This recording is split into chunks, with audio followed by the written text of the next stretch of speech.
আলাইকুম viewers, tasty tiffin নিজে থেকে আপনাদেরকে স্বাগত। আজকে আমি আপনাদেরকে তৈরি করে দেখাবো চাইনিজ ফ্রাইড রাইস। চলুন দেখিনি এটি কিভাবে বানাতে হয়। আমি আগে থেকে পানি ফুটিয়ে নিয়েছি। ফুটন্ত পানির মধ্যে আমি কিছুটা সয়াবিন তেল দিয়ে দিচ্ছি। এখানে যে আমি চিনি গুঁড়া চাল আমি ধুয়ে নিয়েছি, পানি ঝরিয়ে নিয়েছি। এখানে আমি চাল দিয়ে দিয়েছি। আমি এইভাবে 90% চাল ফুটিয়ে নিব। 90% চাল যতক্ষণ না ফুটে ততক্ষণ পর্যন্ত আমি অপেক্ষা করব। আর এখানে তেল দেওয়ার কারণে ভাতটা একটার সাথে একটা লেগে যাবে না, চালটা সবগুলি আলাদা আলাদা থাকবে চালগুলি। দেখুন চালগুলি আমি ফুটিয়ে দেখাচ্ছি। দেখুন 90% ফুটে গিয়েছে চালগুলি। এখন আমি উঠিয়ে নিব, উঠিয়ে পানি ঝরিয়ে নিব। দেখুন আমি এখানে এরকম লম্বা করে বরবটি কেটে নিয়েছি, গাজর কেটে নিয়েছি এরকম লম্বা করে, আলু নিয়েছি এরকম করে কেটে লম্বা করে। ফুটন্ত পানির মধ্যে আমি বিনগুলি দিয়ে দিচ্ছি।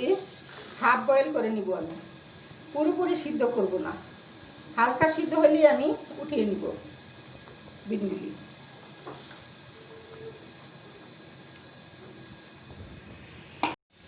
দেখুন এখানে আমি 2 মিনিট ফুটিয়ে নিয়েছি। এখন আমি উঠিয়ে পানি ঝরিয়ে নিব। বিন ফুটানো পানির মধ্যে আমি আলুগুলি আবার দিয়ে দিচ্ছি। আমি আলুগুলি 90% সিদ্ধ করে নিব। আলু আমি 3 মিনিট ফুটিয়ে নিয়েছি। এখন আমি পানি ঝরিয়ে নিব। এখানে আমি 1 টেবিল চামচ পরিমাণ তেল দিয়ে দিচ্ছি, সয়াবিন তেল। আর এখানে আমি 3টি ডিম নিয়েছি। আর 1 চিমটি লবণ দিয়ে দিচ্ছি উপর দিয়ে ছড়িয়ে। ডিমটা আমি একটু ভেজে নিব হালকা করে। ডিমটি হয়ে গিয়েছে, এখন আমি উঠিয়ে রাখবো। একটি বড় প্যান বসিয়ে দিয়েছি। এখানে আমি 1 টেবিল চামচ পরিমাণ তেল দিয়ে দিব, সয়াবিন তেল। আর এখানে 2 টেবিল চামচ পরিমাণ ঘি দিয়ে দিব। আর এখন আমি এক এক করে আমি সবজিগুলি আমি ভাজতে থাকবো। এগুলি একসাথে আলু আর গাজর আমি একসাথে ভেজে দেবো, কিছুক্ষণ ভাজবো। আর এখানে দিয়ে দেব পেঁয়াজ কুচি আর রসুন কুচি।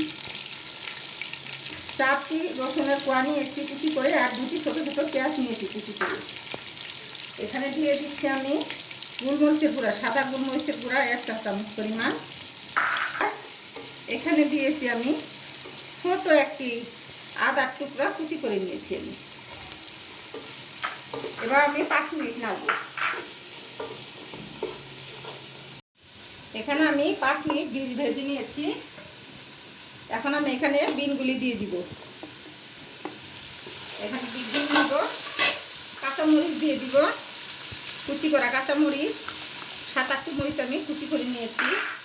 আর এখানে স্বাদ মতো লবণ দিয়ে দিব। আমি সয়া সস দিব আমি এখানে 1 টেবিল চামচ পরিমাণ। এইভাবে আমি 3 মিনিট ভাজি করব।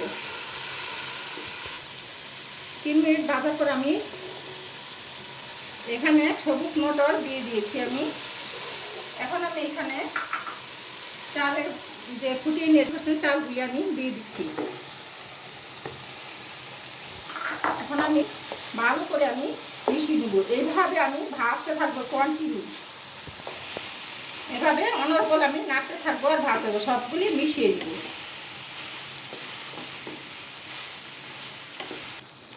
দেখুন সবগুলি উপকরণ আমি মিশিয়ে নিয়েছি। এখন আমি এখানে ডিম দিয়ে দিচ্ছি, ভাজা ডিমগুলি দিয়ে এইভাবে আমি 15 মিনিট রান্না করব। এভাবে হালকা নেড়ে নেড়ে দিব আর 15 মিনিট রান্না করব। আমি 15 মিনিট ভেজে নিয়েছি। এখন আমি উপর থেকে ধনিয়া পাতা আমি ছিটিয়ে আমি এইভাবে আরও 2 মিনিট নেড়ে দিব। দেখুন হয়ে গিয়েছে, এখন আমি উঠিয়ে নিব। দেখুন তৈরি হয়ে গেছে আমার চাইনিজ ফ্রাইড রাইস।